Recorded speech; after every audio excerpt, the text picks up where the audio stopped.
Hello दोस्तों, daily update YouTube channel में आपका स्वागत है। दोस्तों, अगर आप भी गवर्नमेंट जॉब पाना चाहते हैं तो आपके लिए बहुत बड़ी अपडेट आई है।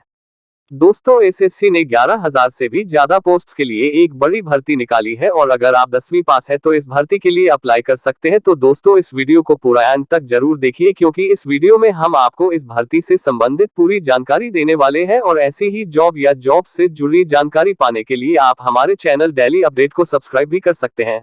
तो दोस्तों, यहाँ पर देखिए, ये नोटिस एसएससी की तरफ से रिलीज किया गया है और ये नोटिस एमटीएस और हवलदार के एग्जाम को लेकर जारी किया है, जिसकी डिटेल्ड इन्फॉर्मेशन हम आपको आगे वीडियो में बताने वाले हैं। उसके बाद यहाँ पर बताया गया है कि जो ऑनलाइन एप्लीकेशन है वो 18 जनवरी से शुरू हो चुकी है और ऑनलाइन आवेदन करने की अंतिम तारीख 17 फरवरी 2023 है। मतलब दोस्तों, आप 17 फरवरी 2023 तक ऑनलाइन अप्लाई कर सकते हैं। इसके अलावा दोस्तों, फीस कटवाने की अंतिम तारीख 19 फरवरी है। मतलब आप 19 फरवरी तक ऑनलाइन फीस जमा करवा सकते हैं। इसके अलावा अगर आप चालान के जरिए फीस की पेमेंट करना चाहते हैं तो आप 20 फरवरी तक पेमेंट कर सकते हैं। और दोस्तों, अगर आवेदन करते समय आपके फॉर्म में किसी भी प्रकार की कोई गलती हो जाती है तो आप 23 फरवरी 2023 से 24 फरवरी 2023 तक उसे ठीक करवा सकते हैं और गलती को ठीक करवाने के लिए जो भी चार्ज लगेगा उसे भी आप 23 से 24 फरवरी तक ऑनलाइन पे कर सकते हैं। उसके बाद यहाँ पर बताया गया है कि जो आपका एग्जाम होगा वो कंप्यूटर बेस्ड होगा और अप्रैल के महीने में आपका एग्जाम होगा। तो ये कुछ जरूरी बातें यहाँ बताई गई है। इसके बाद नीचे की तरफ वैकेंसीज के बारे में बताया गया है कि एमटीएस की टोटल पोस्ट लगभग 10,880 है और हवलदार की टोटल पोस्ट लगभग 529 है। और दोस्तों, यहाँ पर साफ साफ बताया गया है कि ये जो वैकेंसीज है ये टेंटेटिव है, मतलब इनको कभी भी एसएससी की तरफ से घटाया या बढ़ाया जा सकता है। और अगर वैकेंसीज को घटाया या बढ़ाया जाता है या किसी भी प्रकार का कोई भी बदलाव किया जाता है तो उसका नोटिस कमीशन की तरफ से एसएससी की ऑफिशियल वेबसाइट पर डाल दिया जाएगा। उसके जिस भी कैटेगरी को नियम के अनुसार रिजर्वेशन मिलता है उसको ही यहाँ पर रिजर्वेशन दिया जाएगा। यहाँ पर आप कैटेगरी के नाम भी देख सकते हैं जिनको रिजर्वेशन दिया जाता है। उसके बाद नीचे की तरफ आप देखोगे तो यहाँ पर एज क्राइटेरिया बताया गया है। यहाँ पर बताया गया है कि जो आपकी एज है वो 1 जनवरी 2023 के अनुसार कैलकुलेट की जाएगी। उसके बाद नीचे की तरफ पोस्ट के अकॉर्डिंग एज लिमिट बताई गई है। सबसे पहले अगर आप सीबीएन में एमटीएस और हवलदार की पोस्ट के लिए आवेदन कर रहे हैं तो आपकी एज 18 से 25 साल के बीच होनी चाहिए। और यहाँ पर स्पष्ट रूप से बताया भी गया है कि आपका जन्म 2 जनवरी 1998 से पहले का नहीं होना चाहिए और 1 जनवरी 2005 के बाद का नहीं होना चाहिए। उसके बाद अगर आप सीबीआईसी में हवलदार की पोस्ट के लिए अप्लाई कर रहे हैं तो आपकी एज 18 से 27 साल होनी चाहिए, तभी आप इसके लिए अप्लाई कर सकते हैं। और इसके साथ ही ये भी बताया गया है कि कुछ एमटीएस की पोस्ट के लिए भी यही एज लिमिट रहने वाली है और स्पष्ट रूप से बताया गया है कि आपका जन्म 2 जनवरी 1996 से पहले का नहीं होना चाहिए और 1 जनवरी 2005 के बाद का नहीं होना चाहिए। तो आप इन पोस्ट के लिए अप्लाई कर सकते हैं। उसके बाद कैटेगरी के अनुसार आपको एज रिलैक्सेशन भी मिलेगा जो यहाँ पर बताया गया है। जैसे अगर आप एससी या एसटी कैटेगरी के कैंडिडेट्स हैं तो आपको एज लिमिट में 5 साल तक की छूट मिलने वाली है। जैसे उदाहरण के तौर पर यहाँ पर एज लिमिट में बताया गया है कि आपकी उम्र 18 से 25 साल के बीच होनी चाहिए, लेकिन अगर आप एससी या एसटी कैंडिडेट है और आपकी एज 25 साल से ज्यादा है तो आपको 5 साल तक की छूट मिलेगी। मतलब अगर कोई भी एससी और एसटी कैंडिडेट्स है तो नियम के अनुसार उसको 5 साल की छूट मिलेगी और 30 साल तक की उम्र वाले कैंडिडेट्स भी इसके लिए अप्लाई कर सकेंगे। इसी प्रकार से ओबीसी कैंडिडेट्स को 3 साल की छूट दी जाएगी और पीडब्ल्यूडी कैंडिडेट्स को 10 साल तक की छूट मिलेगी। पीडब्ल्यूडी के ओबीसी कैंडिडेट्स को 13 साल की छूट मिलेगी और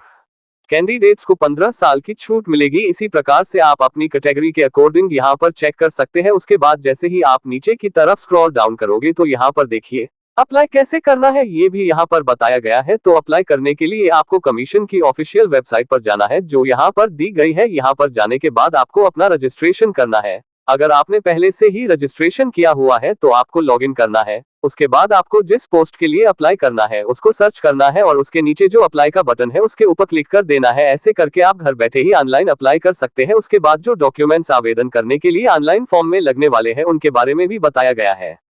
वीडियो में आगे बढ़ने से पहले हम आपको बता दें कि अगर आप गवर्नमेंट जॉब या जॉब से संबंधित किसी भी प्रकार की जानकारी पाना चाहते हैं तो आप हमारे टेलीग्राम चैनल को ज्वाइन कर सकते हैं, जिसका लिंक आपको वीडियो के डिस्क्रिप्शन में मिल जाएगा। यहाँ पर आपको हर प्रकार की जानकारी समय समय पर मिलती रहती है। आप डायरेक्ट टेलीग्राम पर डेली अपडेट सर्च करके भी चैनल को ज्वाइन कर सकते हैं। तो जल्दी जाए और लिंक पर क्लिक करके टेलीग्राम चैनल को ज्वाइन करें।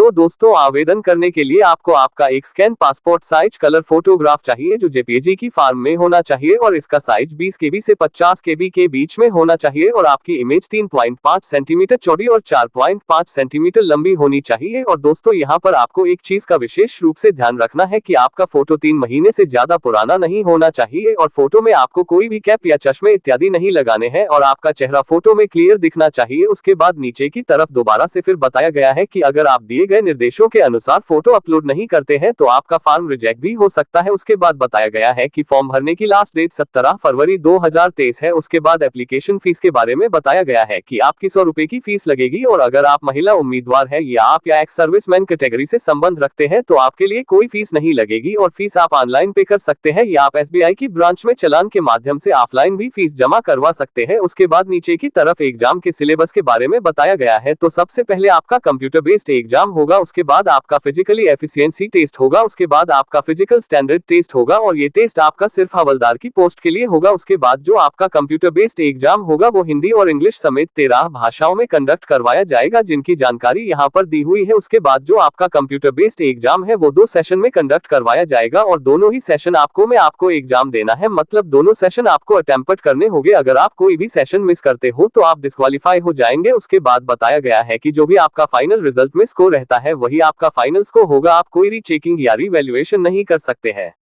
उसके बाद कंप्यूटर टेस्ट में जो पहला सेशन होगा उसमें न्यूमेरिकल और मैथमेटिकल एबिलिटी से टोटल 20 क्वेश्चन आएंगे जो 60 मार्क्स के होंगे। इसी प्रकार से रीजनिंग एबिलिटी और प्रॉब्लम सोल्विंग से भी 20 क्वेश्चन आएंगे जो 60 मार्क्स के होंगे और टेस्ट करने के लिए आपको 45 मिनट का टाइम दिया जाएगा। इसके बाद दूसरे सेशन में जनरल अवेयरनेस से 25 क्वेश्चन आएंगे जो 75 मार्क्स के होंगे और इंग्लिश लैंग्वेज से भी टोटल 25 क्वेश्चन आएंगे जो 75 मार्क्स के होंगे और इसके लिए भी आपको 45 मिनट का टाइम दिया जाएगा। इसके अलावा टेस्ट में आपके ऑब्जेक्टिव टाइप के क्वेश्चन आएंगे, मतलब एमसीक्यू क्वेश्चन आएंगे। उसके बाद पहले सेशन में कोई नेगेटिव मार्किंग नहीं होगी, वहीं दूसरे सेशन में अगर आप एक गलत जवाब देते हैं तो 1 मार्क्स की नेगेटिव मार्किंग होगी, मतलब आपके टोटल मार्क्स में से 1 मार्क्स काट लिया जाएगा। तो आपको टेस्ट देते समय इस बात का ध्यान रखना है। उसके बाद नीचे की तरफ एग्जाम के लिए सब्जेक्ट के अकॉर्डिंग डिटेल्ड सिलेबस भी दिया गया है जो यहाँ से आप चेकआउट कर सकते हो। उसके बाद फिजिकल टेस्ट का एलिजिबिलिटी क्राइटेरिया भी यहाँ पर बताया गया है। सबसे पहले जो वॉकिंग होगी उसमें मेल कैंडिडेट्स को 15 मिनट में 1600 मीटर दौड़ना है और फीमेल कैंडिडेट्स को 20 मिनट में 1 किलोमीटर दौड़ना है। उसके बाद मेल कैंडिडेट्स की हाइट 157.5 सेंटीमीटर होनी चाहिए जिसमें आपको 5 सेंटीमीटर की छूट मिल सकती है अगर आप यहाँ पर दी गई कैटेगरी से संबंध रखते हैं और 81 सेंटीमीटर की चेस्ट होनी चाहिए। इसके बाद अगर आप फीमेल कैंडिडेट्स हैं तो आपकी हाइट 152 सेंटीमीटर होनी चाहिए जिसमें आपको 2.5 सेंटीमीटर की छूट मिल सकती है अगर आप यहाँ पर दी गई कैटेगरी से संबंध रखते हैं और आपका वजन 41 किलो होना चाहिए जिसमें आपको 2 किलो की छूट मिल सकती है अगर आप यहां पर दी गई कैटेगरी से संबंध रखते हैं। तो दोस्तों ये थी पूरी अपडेट। उम्मीद करते हैं कि वीडियो आपको पसंद आई होगी। अगर आपके मन में कोई डाउट है तो आप कमेंट में पूछ सकते हैं और अगर आप इस नोटिस को डाउनलोड करना चाहते हैं तो वीडियो के डिस्क्रिप्शन में आपको ऑफिशियल वेबसाइट का लिंक मिल जाएगा जहां से आप इसे डाउनलोड कर सकते हैं। इसके अलावा डिस्क्रिप्शन में आपको हमारे टेलीग्राम चैनल का लिंक भी मिल जाएगा जहां से आप डायरेक्ट इसे PDF की फॉर्म में डाउनलोड कर सकते हैं। तो दोस्तों अगर आपको अपडेट पसंद आई हो तो वीडियो को लाइक जरूर करें और ऐसी ही इंफॉर्मेटिव वीडियो पाने के लिए आप हमारे चैनल को सब्सक्राइब कर सकते हैं। तो फिर मिलते हैं एक नई अपडेट के साथ, तब तक के लिए जय हिंद जय भारत।